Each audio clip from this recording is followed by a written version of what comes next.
啲樓價俾外國人買貴晒，保護唔到 local， 所以我哋而家買樓係嗰啲 stamp duty 好貴嘅。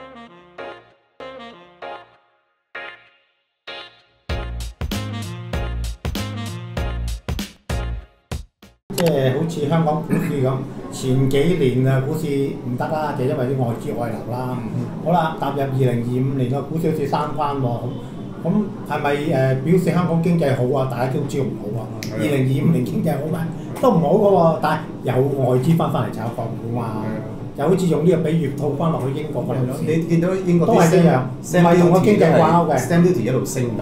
而家你香港人買又加到4月1號之後唔止7%添，即係當你即係等於香港有辣椒嘅時候，咁咪即係樓價升咯。譬如香港冇晒辣椒，樓價就跌。咁而家英國就出好多辣椒，咁你就知道英國政府係知道個樓價係一路升緊，佢就唔想啲樓價俾外國人買貴晒，保護唔到 local， 所以我哋而家買樓係嗰啲 stamp duty 好貴嘅。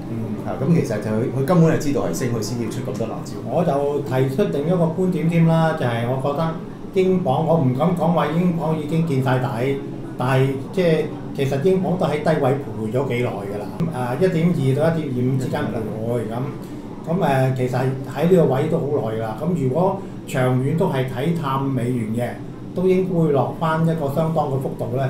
其實而家買，即使係從個匯率嘅角度，我覺得都係一個幾好嘅機會咯。